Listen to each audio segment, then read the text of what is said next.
Chapter 15. The Underestimated. Midoriya was sitting in the corner of the changing room just outside the sports festival arena, his head in his hands. "Oh my god, this is actually happening," his head screamed over and over again. "Hey, Midoriya." He parted his fingers to catch a glimpse at Shinso's face. "It'll be fine, don't worry," he sighed. "I'm going to mess it up. I'll look ridiculous. What if I... Everyone, we've got to head into the arena now," Ochi sighed, unknowingly interrupting Midoriya's and Shinso's conversation. Midoriya gulped. "You might want to take off those headphones then, Midoriya," she pointed out. "Midoriya is allowed to wear them during the competition," Shinso snapped. "It's to block out other sounds to make him less nervous," he explained, repeating the semi-lie that Hitsume had suggested. In reality, the headphones did far more than noise cancelling. Most of it was Hatsume's idea, really, but Midoriya, much to Hatsume's dismay, was the one who put the pieces together, so Mr. Powerloader had counted the support item as Midoriya's own. The green headphones connected to a wire that ran under his shirt to a small device tied around his upper arm, out of sight for now. It was a simple MP3 player, with Canary's arsenal downloaded onto it. All he needed to do was choose a track, and the music would play from the speakers attached to the headphones. There was a little microphone, too, currently concealed within the right side of the support item. It would turn on if he pulled it out, so his voice could be amplified across the stadium. The very thought terrified him. "Fine, whatever. Let's just get this out of the way," their class president sighed, and the rest of the class began to file out of the room after her. Shinso held out his hand to pull Midoriya to his feet. He gladly accepted. His legs were shaking so much that he very much doubted he would be able to get up alone. "Midoriya," Shinso repeated sternly. He realized he had been hyperventilating, his vision blurry and his body trembling like there had been an earthquake. His friend put his hands on his shoulders, gripping the cloth of his UA sports uniform. The touch was all that was holding Midoriya together. "Keep your headphones on," he whispered, "and you're in the radio station." Midoriya blinked at him, his breathing steadily slowing to a normal pace. "Close your eyes, and you're in the studio. You hear Present Mike, right? No one else. You're in that booth with him, and I'm the only one who's tuned in. Got it?" A wobbly smile spread across his face, and he nodded. "Right, let's... Oh my god." Midoriya turned around. "Siren!" Sure enough, there was the little green bird perched on top of his bag, looking quite pleased with herself. "Stay here," he ordered. Siren simply chirped at him. Shouldn't we?" started Shinso. "She'll be fine," Midoriya insisted. Shinso grinned. "Then let's go." "Hey!" Present Mike yelled. "Make some noise, all you rabid sports fans. Get those cameras prepped, media hordes. This year we are bringing you some of the hottest performances in the sports festival history, guaranteed. I've only got one question before we start this show. Are you ready? Let me hear you scream as our students make their way to the big stage." Shinso and Midoriya stood at the back of their class, waiting by their entrance to the stadium impatiently. "The first group are no strangers to the spotlight," continued Present Mike. "You know them for withstanding a villain attack, the dazzling students lining up your TVs with solid gold skills, the hero course students of Class 1A. The crowd roared as Kachan's class made their way into the arena. Midoriya had been thinking hard about them. This was the class he and Shinso would join if they did well. But to do that, Midoriya might end up having to face his childhood tormentor once again. "They haven't been getting nearly as much screen time, but the next group is still chock full of talent. Welcome, Hero Course Class 1B! That was the cue for the other Hero Course to make their way out into the open. Midoriya caught a glimpse of some of the students that had found his keycard not that long ago. That'll be another issue he'll have to confront. "Next up, General Studies classes C, D, and E, Support classes F, G, and H, and finally, Business classes I, J, and K." Midoriya almost stumbled as he followed Shinso out into the stadium. His eyes rested on the crowd, and, oh god, that's an awful lot of people. "But they're not just here to make up the numbers. Amongst these students are potential stars, desperate to catch your eye and make it into the hero course. That includes a little someone who goes by the name of Canary. But who could he be? Oh god, oh god, oh god. Give it up for all of UA's first-year contestants." "This was a mistake," Midoriya signed frantically to Shinso. Shinso didn't reply, only grinning at him. "Don't give me that look," Midoriya protested. "I'm going to die." "Now you're just being dramatic," Shinso sighed. "I don't care what Present Mike says. I get the feeling we're just here to make the hero course students look better," groaned Matsumoto. "I can't wait for this to be over with," added Ochi with her usual grumpy flair. Midoriya noticed how Shinso narrowed his eyes at the back of their heads. He hoped Present Mike wasn't only referring to Canary while he spoke about the others wishing to get into the hero course. Now the introductory speech. It was midnight, standing on the stage before the students in her erotic hero costume. There was a lot of murmur about that, prompting her to demand the crowd's silence before announcing that Katsuki Bakugo would be performing the student pledge. This won't end well, Midoriya signed to Shinso, who nodded in agreement. He's the first-year rep, gaped Mina, who wasn't standing far from them. Class 1C had ended up pretty close to Class 1A in the crowd of students. I guess the hothead did finish first in the entrance test, sighed another hero student. Ugh, only for the hero course exams, Ochi rudely interjected, pointing at Midoriya with her thumb. Midoriya waved feebly at them. Hey, wait, you came first for the general studies exams? Mina gaped. That girl obviously hates us, whispered the other student. If Ochi heard him say that, she didn't make any indication. Midoriya wasn't glad he had his headphones hanging around his neck then over his ears, or else he really wouldn't have been able to hear anything at all. Yeah, and we've got Bakugo to thank for them not liking our class, groaned a third 1A student. Shouted friend waltzed up to the stage, his hands in his pockets. He leaned into the microphone and said, I just want to say, I'm gonna win. Midoriya jumped as the crowd broke out into hisses and boos. What did he say? Class 1A are so full of themselves. Get off the stage. Midoriya just sighed. Trust Kachan to say something like that. He saw Idia leap forward, berating him whilst chopping the air furiously. Why would you be so disrespectful? You're representing us all, he exclaimed. Kachan just turned and gave him a thumbs down. Not my fault the rest of you are just stepping stones to my victory. I can't wait to crush this overconfident jerk, yelled a kid from Class 1B, the one who had shouted at him before when they were all crowding outside 1A's classroom. It's about time someone knocked him down to size. Kachan wandered down off the stage, looking as unbothered as before as the rest of the year continued to shriek at him angrily. The two caught glances for a moment as he walked past, purposely knocking Midoriya's shoulder as he went. He seemed different from before. The Kachan that Midoriya once knew would have laughed, making it all a joke. Something had changed in him. Perhaps he'd realized that he wasn't necessarily the best, not until he proved himself here, at the sports festival. That was him pushing his limits, and making the rest of his class targets in the process. But that was good for Midoriya and Shinso. The world would take little notice of them. They could stay quiet, slip through the ranks until they were right near the top. Yeah, that just might work. Without further ado, it's time for us to get started, announced Midnight, her amplified voice booming over the disgruntled crowd of students. That was when they finally learned of the nature of their fate. An obstacle course. Midoriya pulled his headphones over his ears, deep in thought. A race around the outside of the arena? With wings, he could win that easily. Just fly over the obstacles, ahead of everyone else. But then he'd draw attention to himself. They'd know he was Canary immediately, and the focus of the sports festival would shift from Class 1A to him. Would that really be a wise decision to make this early on in the competition, or would it be safer to save wings for a little later? True, he did have a second song ready in order to use flight twice, but it was far weaker. Now then, take your places, contestants! Midoriya's legs were shaking as the crowd swept him towards the gate to the outside of the arena. When he finally came to a standstill, his eyes widened in panic as he glanced around. He couldn't see Shinso. Where did he go? No, focus, focus. This is a competition. You're against Shinso too. He'll be okay. You'll see him on the other side. Right now, focus on your own abilities, he told himself, clutching his headphones and pressing them close to his ears in hopes to block out the roar of the crowd. I can do this quirkless. Save my power for later. That way I won't tire myself out before the tournament round. If I can get that far. Begin! Oh shoot, the doorway. The student body rammed past Midoriya's shoulders, desperate to push themselves through the gateway as fast as possible. It was just like when the press invaded campus and that alarm went off. No one could get anywhere at all. Midoriya hung back, panicked as his mind raced over what he could possibly do to pass this without his quirk. He heard President Mike's voice ring out across the stadium. There was someone else with him. Was that Eraserhead? Focus, focus, he told himself, and Midoriya hurried forwards to the back of the mob of the competitors, all pushing and shoving as they desperately fought through. There was no way Midoriya would be able to get past on time. He shouldn't have hesitated. They were all packed together so tightly, enough to almost walk across. Oh, everyone is going to hate me. Whilst the cameras turned their focus to the students at the front, where one of which had just covered half the floor in ice, Midoriya took a few steps back and then charged at the back of the group. He silently thanked those, once unnecessary, flips and leaps he'd learnt during dance as he did a running jump. He twisted around, his hands grasping the shoulders of the closest competitor and flipping backwards over the heads of the students.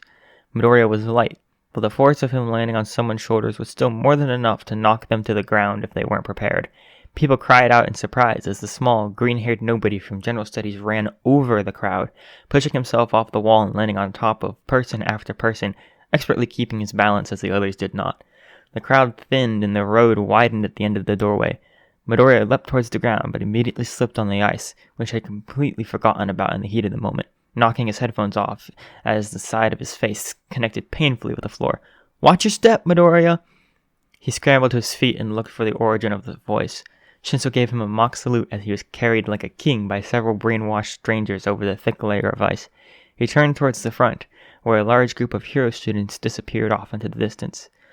"So, they are good at using their quirks," he realized before turning back to Midoriya, who was now skating uncertainly by his side. "You're not using yours?" he signed with a frown. Too much attention, Midoriya barely managed. Maintaining his balance was now proving to be a little more of a challenge. Interesting tactic," he replied as numerous students shrieked in fright, sliding between them on the rapidly melting ice rink.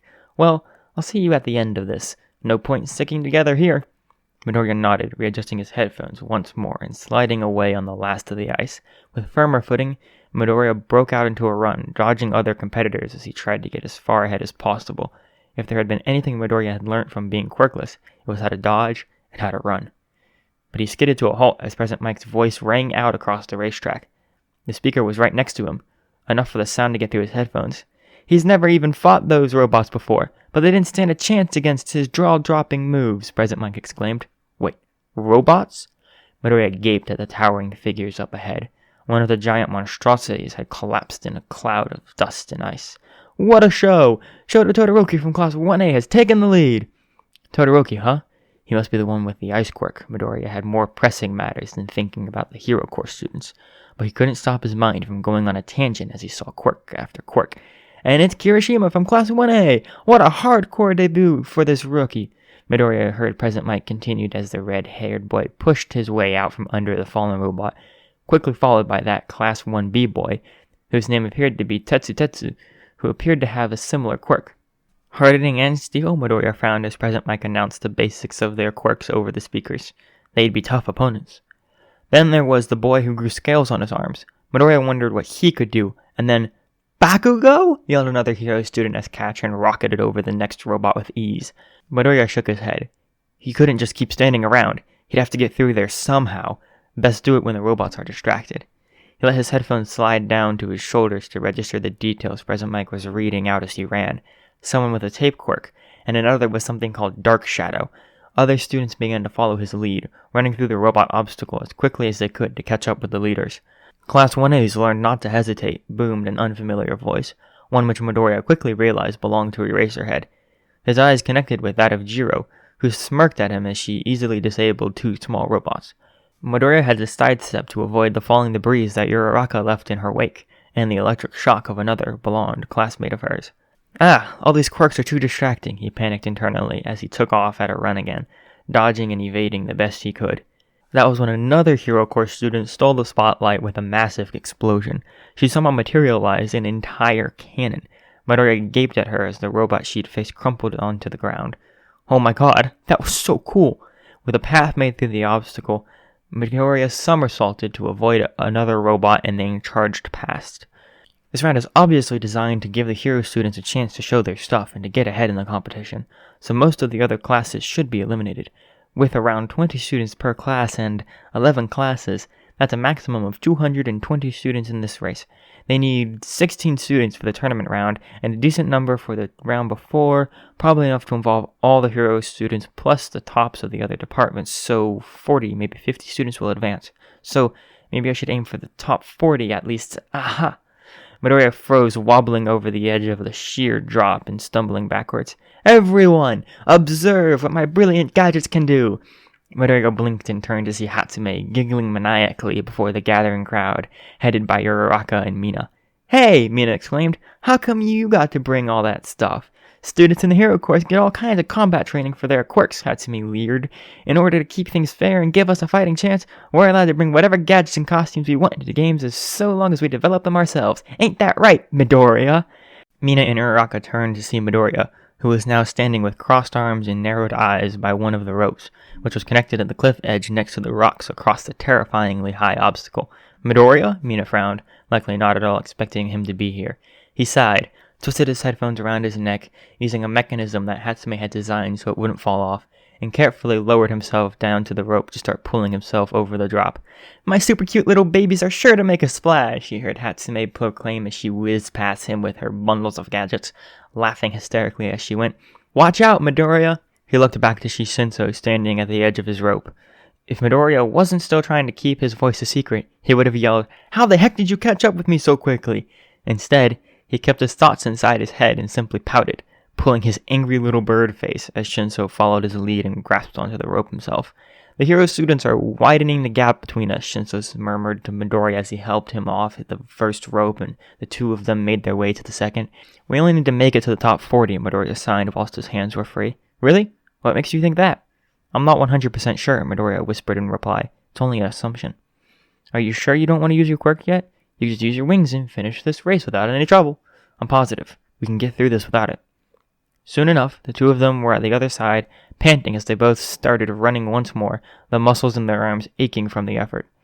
"The rest of the competitors are catching up too," President Mike yelled over the race course. Midoriya and Shinso froze once more as their eyes came to rest over the final obstacle. "A minefield?" Shinso gaped. "Seriously? What is wrong with this school? And what's this? Can our two leaders fight each other and stay in front of the competition?" President Mike continued as the two general studies students carefully began to hop over the buried mines. "Go ahead," Shinso insisted. Midoriya almost fell on a mine in surprise. "I'll use my quirk to get through this. I know you're faster than me." He grinned. "See you at the finish line." Midoriya nodded, and then charged ahead of his friend, using the same fancy footwork that he put into action at the very beginning of the obstacle course in order to evade the various explosions and lumps of the hidden mines. "Todoroki and Bakugo are neck and neck for the lead and knocking on the finish line," President Mike announced. Midoriya vaguely wondered if the hero was looking for him over the mass of students reaching the end of the minefield.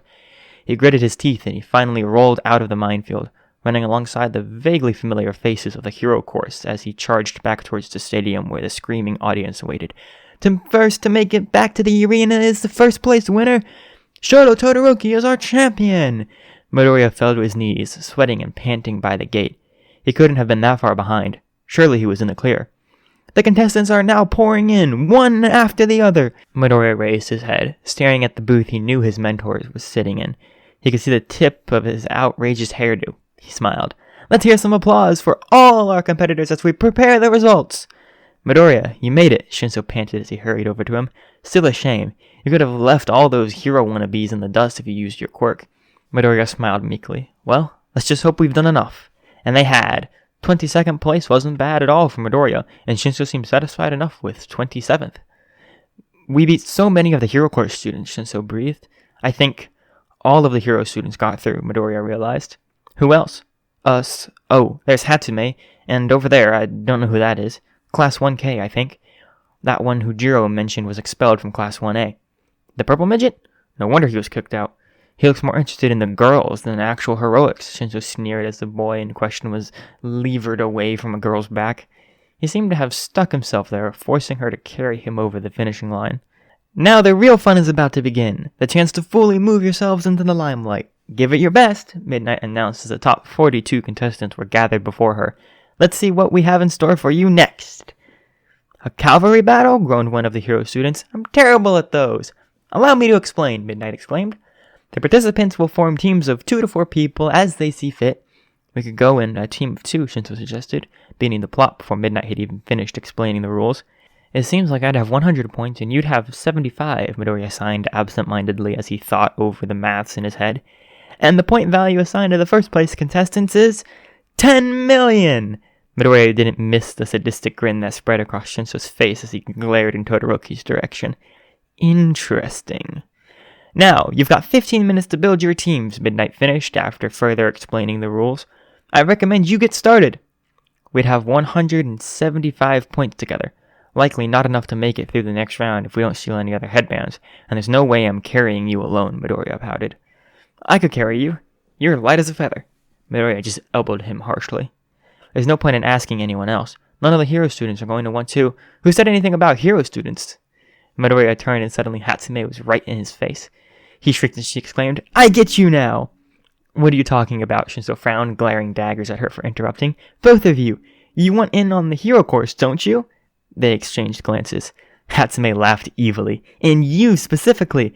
They may not have eyes on you now, but they will. I didn't realize it at first, but I listened to the radio last night, and I'd know that voice anywhere. Shut up, would you? Shinso hissed. She waved him off. Oh, don't worry. A big reveal on camera will be far more effective. And when you do, they'll look back at what you've been doing in the sports festival and see my marvelous gadgets along the way. I would have teamed up with First Place, but he seems to have made up his mind already. Midoriya turned to Shinso. This could work. What do you think?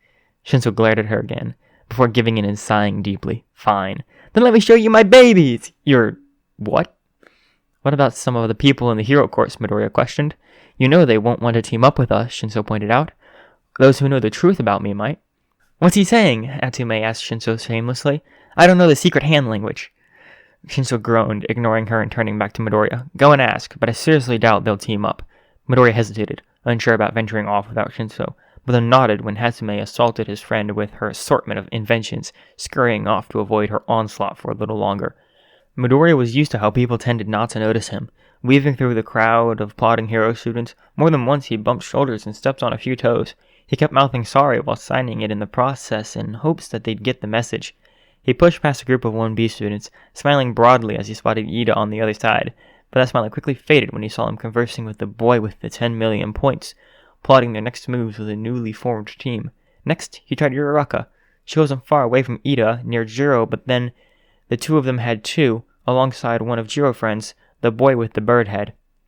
Uraraka waved excitably at Midoriya, beckoning him over, but he just smiling meekly in return, pointing at Shinso and Hatsume at the other side of the crowd. And understanding, she nodded and waved once more, turning back to her teammates to strategize.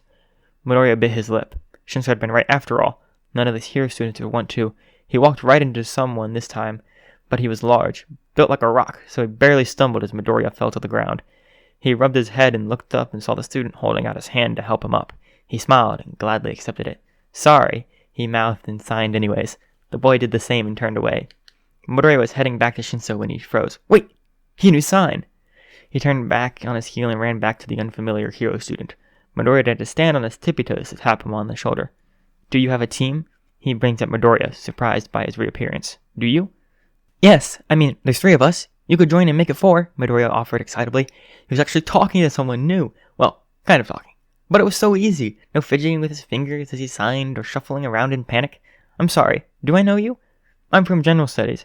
I have my classmate in my team and a friend from support. I understand if you don't want to team up with us, though. He hesitated, and then smiled. It was a strange smile, but a warm one, nonetheless. I'm Koda, he whispered, holding out his hand for Midoriya to shake. Midoriya, he said at an equally low volume, taking his hand eagerly. What's your quirk, if you don't mind me asking? He continued to sign as he wandered back over to Shinso and Hatsume. I can give orders to animals, he admitted shyly. I know it's strange, not talking to humans, but talking to animals. No, I completely understand. Humans are difficult, but animals, they always understand. Well, not understand, but, well, understand your emotions, not necessarily the words. Okay, this was new, the word vomit, or sign. What the hell are you on about? Shinso interjected, raising an eyebrow at him. This is Koda, Midoriya eagerly explained whilst Hatsume just watched on in bewilderment. He turned to Koda. Wait, what's your sign name? I don't have one, really. I've never spoken to someone else who knows sign like this before. And now there's 3 of you, Hatsume laughed. So, big guy, if you're joining us, come here so I can shoot you up with some of my super cute babies. Sorry about her, Shinso sighed. What's your quirk? He speaks to animals and can control them, Midoriya replied, bouncing up and down in excitement. It was such an incredible quirk. Shinso furrowed his brow in deep thought. What animals can you use here, though? Koda panicked and looked down at his feet in shame. He looked rather menacing at first glance, but in reality, he was far from it. They are scared off by the crowd. I'm sorry, my quirk can't help you. I won't join your team if you don't want me anymore. Shinso rolled his eyes and pinched his brow. No. Midoriya is not using his quirk quite yet anyways. Besides, you'd make a strong front horse if you're still in.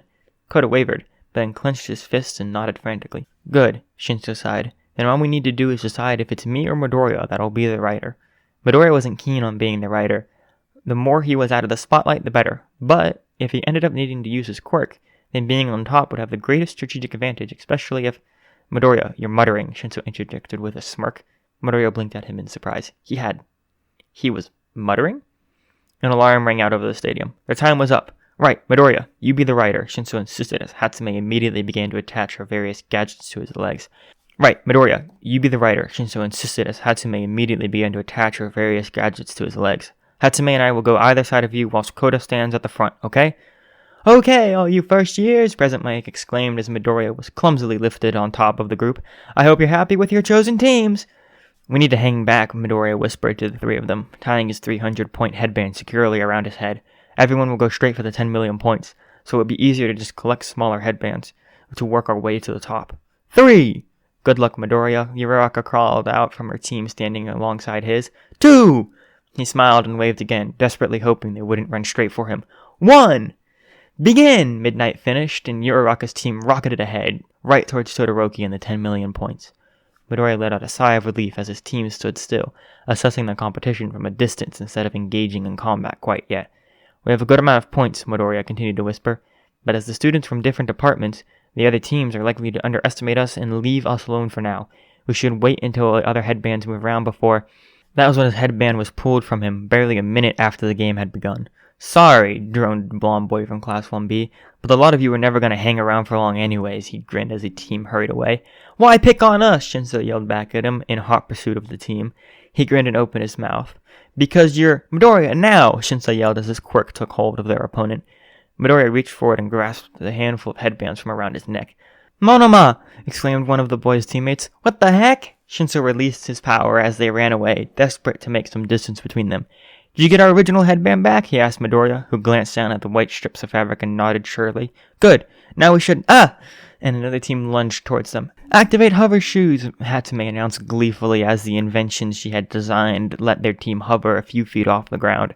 Secondly, a small grappling hook was fired from her side, and without warning, she clicked a button and sent the group flying across the arena, straight towards the wall where her invention had fastened itself. How they managed to stay in one piece was beyond Midoriya as Hatsume reeled her baby back in and Koda groaned quietly after being forced to dig his feet into the ground to stop them from running out of bounds. Now, who wants to look at each student's points so far? President Mike yelled eagerly, and the scoreboard lit up before a surprised gasp from the crowd. Hold on here, this is an unexpected turn. Other than Todoroki, Class 1A is not doing so hot. Midoriya quickly scanned the arena, his eyes resting on the members of Class 1B, who were snatching headbands from their sister class left and right. Even Kachan had fallen behind. As expected, Shinso grumbled. Everyone's so focused on Class 1A that they've forgotten about everyone else. But they're using that to their advantage, Midoriya muttered, just like us. Ugh, Hatsume exclaimed. No one's paying attention to my beautiful babies. We simply have to get to the next round so I can prove my worth. You're not the only one who has to prove themselves, Shinso snapped as they charged forward, unsure of where to go. There was so much going on. Teams descended on Todoroki as Kachans charged ferociously at Monoma's. Class 1B are all working together, Midoriya gaped. Not for long, Shinso frowned. Whatever trap they'd pulled to keep Kachan at bay didn't last long, but Midoriya couldn't pay any attention to that, because Todoroki was on the move. We could go for the 10 million points, Shinso suggested. No, it's too risky, contracted Midoriya. They're plotting something. And they were. Soon enough, Midoriya saw the girl with the creation quirk pull a thick blanket over their heads of her teammates, and the electric hero student lit up beside her. Hatsume, make us hover again, quickly! She didn't question his judgment, and the team was lifted off the ground as electricity buzzed around them. Midoriya could feel the power run through him as the static buzzed around the air, but no pain frazzled his nerves.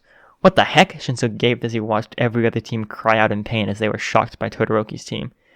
We're not grounded, Midoriya explained. That means we can't be electrocuted. As long as we keep our feet off the ground, he can't hurt us. The ice came next, spreading under their feet as the other teams were frozen in place, practically knocking them out of the competition. This is our chance, Shinso muttered. If we can collect headbands off the frozen teams, we should be able to get through this stupid round. But they weren't the only ones following that line of reasoning. Midoriya could see Uraraka's team ahead, picking up the headbands before they could even try. Now what? Should we attack? We never told them about my quirk, Shinso continued, the threat lingering amongst his words. Midoriya glanced around, desperate for his eyes to see a miraculous answer to their problems. If only... Koda! He exclaimed. Over there! There's a bird! Come here, little bird! He yelled in his squeaky voice, his anxiety fading as quickly as Midoriya's had.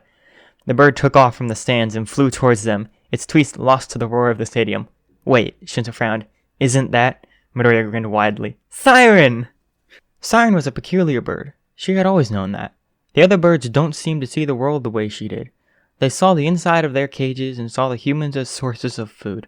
But More importantly, they saw singing as nothing more than a method of flirting. Girl canaries aren't meant to sing, her first human had told her. She was nice, but didn't understand Siren. No one understood her. Singing was fun. There was more uses for it than just as a mating call.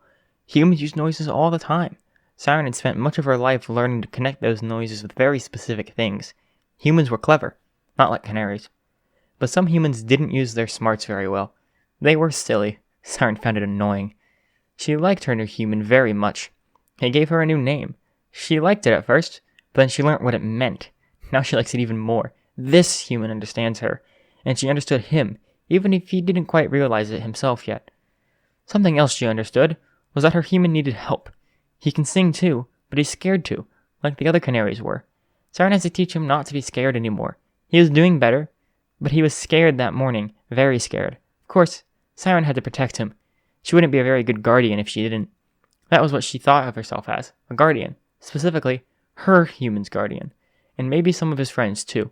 She followed him all the way to this very big, very loud place. There weren't any other birds there. It was too loud. But most of the humans didn't seem to mind, so neither should Siren. It took her a while to understand what all these humans were doing. They were playing games like children and watching for some reason. But her human had been telling her how important this sports festival thing was. This must be the sports festival then. In which case, she must make sure her human does well. She can't do that by just sitting and waiting by his portable nest. Very useful things they were. It had books and food and other unnecessary things in it, but it was yellow. Yellow was Siren's second favorite color. The human seemed to have made a new friend. Two, actually, but Siren was more focused on the big one who called out to her. He had a very enticing voice. It was nice. Not as nice as her human's voice, but still nice. Siren, you have to help us, her human told her as she hovered before them. Hello, Siren, said the new friend. We need to get headbands. Headbands? Those cloth things? You already have two. Why must you get more? Siren replied. She knew this new friend could understand her words. She couldn't explain how she knew. She just did. We need to get better ones to win this game. Ah, yes. Winning is good. Winning will make my human happier. Where is the better one? I must have the better one. Coda, I have an idea, Siren's human suddenly exclaimed. If we can get Siren to follow the 10 million point headband, she could steal it at the last minute and take it to us. I can steal. Oh, thank you, Siren. Yes, it looks like that one of Midoriya's head, but it's with a bigger number on it. Lots and lots of red numbers. Can you get that one for us? I will steal. Good, but you have to wait for us to tell you to do it, okay? Her human told her. She tweeted back at him and flew to his head nest. That was her favorite nest of all. You understand her too? The new friend frowned as they all ran across the arena. Oh, no, I just guess. Siren's human was very good at guessing. Do we really have to have this conversation now? Exclaimed the purple friend.